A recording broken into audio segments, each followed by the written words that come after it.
अचानक से आपने देखा होगा कि दिल्ली के अंदर काफी सियासी हलचल तेज हो गई है। वैसे तो बारिश का मौसम है, बरसात हो रही है, लेकिन जिस तरीके से अचानक से कुछ बड़े नेता प्रधानमंत्री से मुलाकात करने आते हैं, सियासी माहौल गर्मा जाता है। उनमें सबसे बड़ा नाम हमें देखने को मिला पहले वसुंधरा राजे का। वसुंधरा राजे ने पूरे परिवार के साथ प्रधानमंत्री नरेंद्र मोदी से मुलाकात करी। फिर उसके बाद वरुण गांधी का। दोनों की अगर हम बात करें तो साल 2023 के अंत में झटका लगा था वसुंधरा को, जब बीजेपी ने सरकार तो बनाई लेकिन सरकार में मुख्यमंत्री वसुंधरा नहीं बनी थी। उसके बाद से लेकर अब तक देखा जाए तो सिर्फ कयास कयास और कयास ही लगे हैं कि वसुंधरा को ये नहीं तो ये जिम्मेदारी मिलेगी।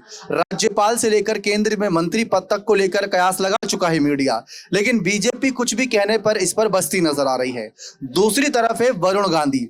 बड़ा नाम है वरुण गांधी। साल 2024 के लोकसभा चुनाव में बीजेपी ने इनका टिकट रिपीट नहीं किया था। इनको किसी भी सीट से टिकट नहीं दिया था।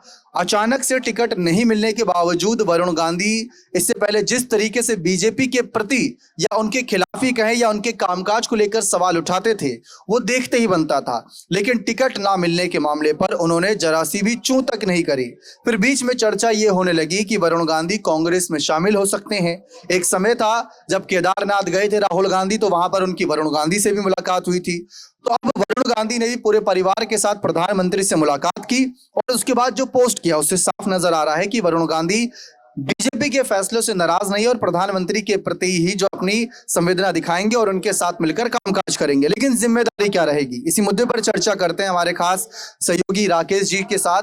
कि पहले बीच में वसुंधरा और गहलोत की कुछ तस्वीरें सामने आई थी सर, फिर राहुल और वरुण को लेकर खबरें सामने आई। ऐसा लगा था कि ये दोनों ही बड़े नेता कांग्रेस की तरफ रुख कर सकते हैं बड़ी जिम्मेदारियों के लिए, क्योंकि नेताओं की जो राजनीतिक आकांक्षाएं होती अगर यहाँ पूरी नहीं हुई तो वहां पूरी करने के लिए चले जाते, पाला बदल चलता है। इनको देखकर क्या लग रहा है? देखिए, वरुण गांधी और उनकी जो पत्नी है यामिनी रॉय, मेरे को ऐसा लगता है कि बंगाल में उनको कोई बड़ी जिम्मेवारी मिलने वाली है। और आप इस बात को समझिए कि बीजेपी कई राज्य स्तर के नेताओं को दिल्ली लेकर आई, और सबसे बड़ा उदाहरण नितिन नवीन अपने आप में है। बिहार के नेता थे लेकिन संगठन में, बिहार के संगठन में उनका बेहतर काम था, जमीनी नेता थे, तो उनको दिल्ली ले आए।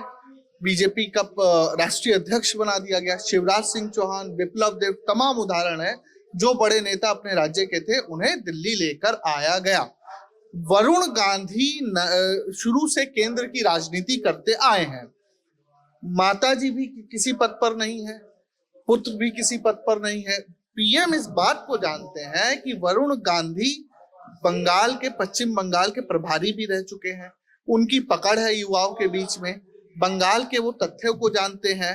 पत्नी उनकी बंगाल की है। तो मुझे ऐसा लगता है दीपक कि वरुण गांधी को आने वाले समय में संगठन में बड़ी जिम्मेदारी देकर फिर से बंगाल भेजा जा सकता है, क्योंकि ये वही वरुण गांधी हैं जिन्होंने रोजगार के मुद्दे पर, आपको याद होगा अग्निवीर के मुद्दे पर, इन्होंने मुखरता से अपनी सरकार के खिलाफ बोला था। लेकिन अब जब वरुण गांधी प्रधानमंत्री से मिल चुके हैं तो मुझे लगता है कि कहीं ना कहीं इसके अपने राजनीतिक समीकरण है। ये सिर्फ पारिवारिक और निजी मुलाकात भर नहीं है। देखिए, ये कहा जाता है कि वरुण गांधी की गांधी परिवार यानी राहुल, प्रियंका, सोनिया से इतनी भी कोई नाराजगी नहीं। प्रियंका गांधी जो यूपी की प्रभारी रही एक समय पर, उनको लेकर कयास लगे थे कि वरुण गांधी की नाराजगी को दूर करने के लिए ही प्रियंका को एक्टिव किया गया है। और वही अभी चुनाव भी है एक साल बाद यूपी में, तो कहीं बीजेपी ने यही चीज तो नहीं भापी कि कहीं वरुण की नाराजगी का बीजेपी से फायदा कांग्रेस ना उठा ले जाए। इसीलिए प्रधानमंत्री से मुलाकात की गई और कोई आश्वासन दिया गया हो कि हम आपको बड़ी जिम्मेदारी दे देंगे। क्या लगता है?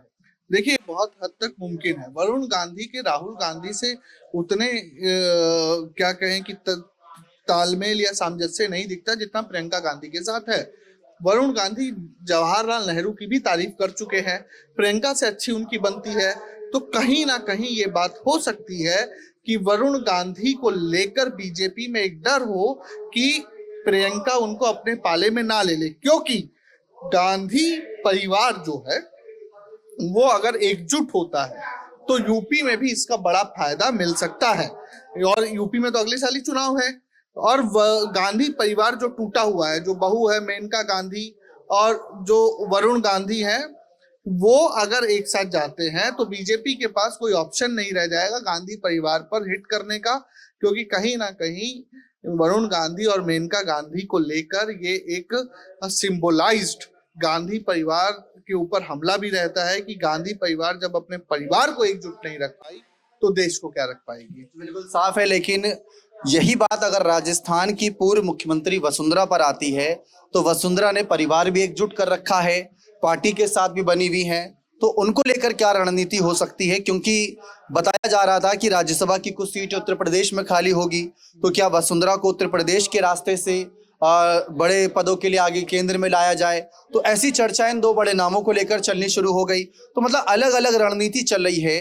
तो बीजेपी के अंदर ऐसी स्थिति क्यों बन रही है कि जो उनके सीनियर नेता रहे, जिन्होंने कभी एक समय पर धड़ाधड़ चुनाव जिताए, उनके नाम पर जनता आज भी खड़ी रहती है, उनको दरकिनार किया गया और अब नाराजगी दूर करने के लिए पूरे परिवार से खुद पीएम मुलाकात कर रहे हैं। इसकी क्या मायने देखते हैं? देखिए, राजस्थान में भी यही बात है कि भजन लाल शर्मा को जिस तरीके से मुख्यमंत्री बनाया गया, वसुंधरा राजे एक असहज स्थिति में तो है। अब ये नाराजगी तो दूर करनी पड़ेगी, क्योंकि राजस्थान में भी चुनाव है, राजस्थान भी बड़ा प्रदेश है, गांव बेल्ट है, और राजस्थान में बीजेपी की लोकसभा की सीटें भी अच्छी खासी हैं। तो वहां अगर किसी तरह की फूट होती है तो इसका खामियाजा लोकसभा, और ठीक राजस्थान चुनाव के बाद लोकसभा के भी चुनाव आ जाएंगे, तो इसका खामियाजा लोकसभा से लेकर विधानसभा तक उठाना पड़ सकता है। बीजेपी किसी भी प्रकार का ऐसा रिस्क लेना नहीं चाहती कि जिससे उसको लोकसभा राज्यसभा दोनों में नुकसान हो। बिल्कुल साफ है, यानी एक तरीके से Bharatiya Janata party damage control करने में जुटी है।